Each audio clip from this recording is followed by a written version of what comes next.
Bonjour les amis, ravie de vous retrouver sur ma chaîne. C'est le week-end de Pâques et je me suis dit qu'est-ce que je pourrais bien leur faire. Alors j'avais tenté une recette sucrée mais ça n'a pas marché, donc je me rabats sur une autre recette. Je vais vous faire aujourd'hui des pommes dauphines sans gluten. C'est une de mes amies qui se reconnaîtra, qui m'a donné la recette, donc je vais la tester et puis je l'améliore un petit peu. Voilà, c'était avec de la farine, donc je vais utiliser d'autres farines. On verra bien ce que ça donne. Voilà, j'ai vu sur d'autres blogs, certains qui faisaient des recettes, donc je me suis dit, ben, je vais améliorer un petit peu. Voilà. Et bien, sans plus attendre, je vous montre ce qu'il vous faut. Allez, c'est parti. Un beau soleil là. Les pommes de terre sont illuminées avec la margarine. Voilà, donc il nous faut. J'ai fait bouillir des pommes de terre. Je vais les couper en petits morceaux et puis les faire réchauffer. Mais enfin, je vous en dis pas plus. Il faut de la margarine. Moi, j'utilise de la Fruit d'Or. C'est la meilleure, la gourmet. Enfin, vous voyez ce que vous voulez mettre. Si vous voulez mettre du beurre, si vous n'êtes pas intolérant au lactose, pas de souci. Il vous faut 3 œufs, il faut de la farine de riz, il faut un petit peu de maïzena, de la farine de maïs, de l'eau, du sel et de la friture pour faire frire. Moi, je vais y mettre un petit peu de piment d'Espelette, mais vous pouvez mettre du poivre si vous n'avez pas, ou tout autre piment. Et je vais y mettre de la muscade. Voilà. Donc, eh bien, je vais aller faire chauffer les patates et puis je vais vous montrer au fur et à mesure la recette. Il vous faudra évidemment, donc, moi je prends de la friale comme huile, mais vous voyez ce que vous trouvez. Hein. Alors, je mets dans la casserole de l'eau, on allume le feu, on y met la margarine ou le beurre, ce que vous avez choisi, un petit peu de piment d'Espelette, un peu de muscade. Le sel, je crois que je le mets après, oui. On attend que ça bout.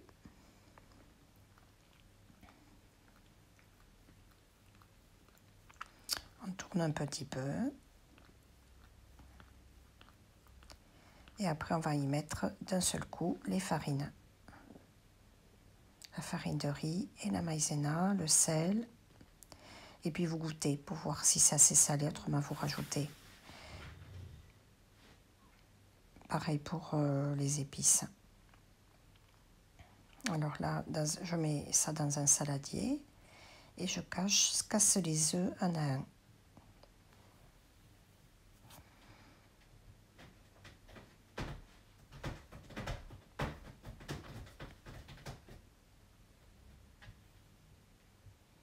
Après, j'y ajoute la purée de pommes de terre, enfin l'écrasé de pommes de terre.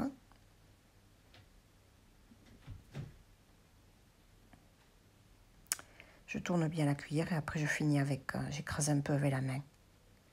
Surtout n'utilisez pas de robot hein, ni de mixeur plongeur.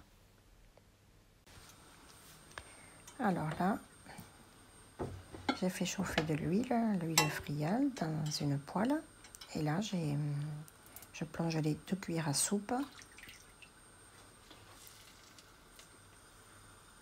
Et je vais faire des petites quenelles ou des boules, hein, suivant ce que vous voulez, la grosseur que vous voulez faire.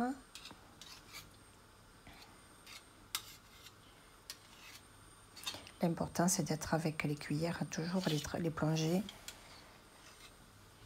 dans l'huile à chaque fois qu'on fait sa petite boule ou sa quenelle. Vous pouvez faire aussi avec 2 cuillères à café si vous voulez les faire plus petites. Vous pouvez aussi avoir un petit bol à côté avec de l'huile. Vous badigeonnez les mains avec. Et vous faites vos boules, vous les roulez, la grosseur que vous voulez.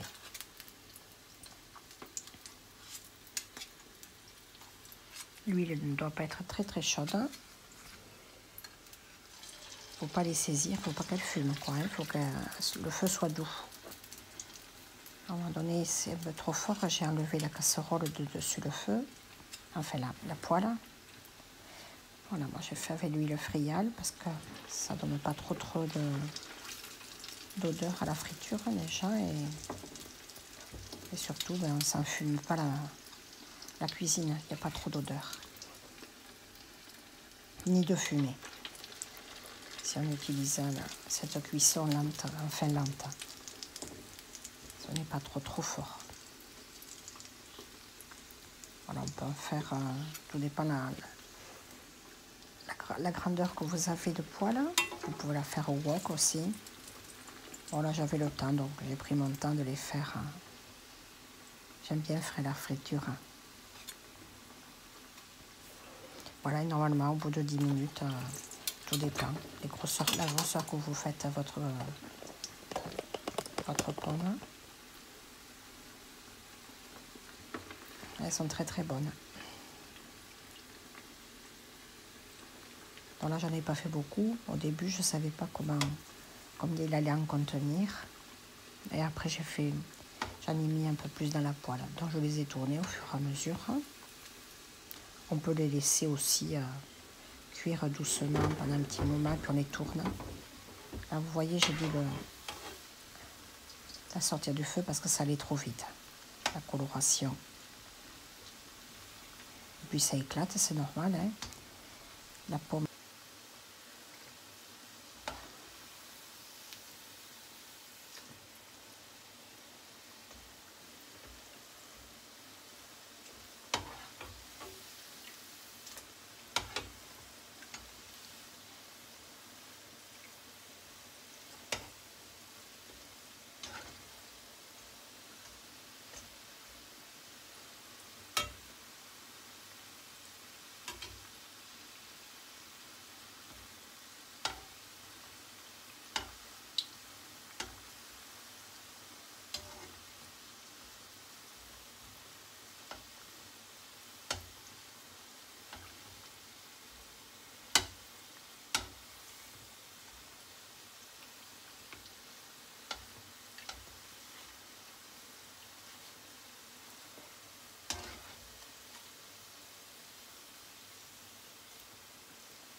Et bien voilà, je les sors du feu. Elles sont cuites et je vais faire cuire les autres.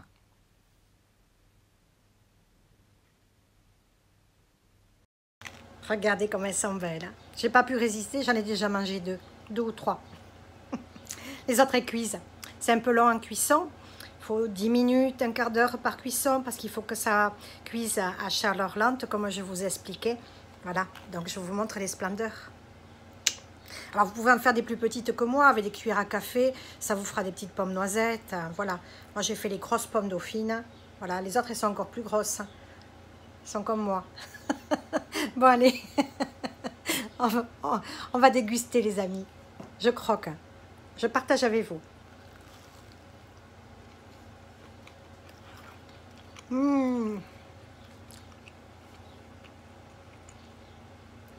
C'est une splendeur.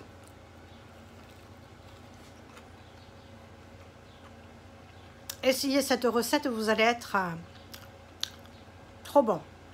Je pense qu'on doit pouvoir même les faire refroidir et les congeler. Et après, vous les ressortez, vous les mettez au four, température 180 degrés à chauffer. Je vous le mettrai dans la description avec sous la vidéo, vous allez avoir un petit V et vous verrez les proportions qu'il faut. Et je vous marquerai au fur et à mesure, puis on en parlera dans les commentaires, bien évidemment. Bon, je vais tout finir là. La fournaise, je vais mélanger avec un peu de salade. Et puis, je vous montre à peu près tout ce que j'ai fait, plus ce que j'ai mangé un peu avant. Allez, on se retrouve les amis. Je finis de faire cuire toutes les pommes dauphines. Elles sont trop bonnes. Magnifiques.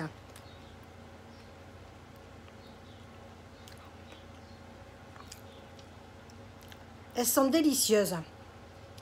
Meilleures que celles que je fais avec de la farine de blé. Essayez, vous verrez. Allez, on se retrouve quand tout est fini.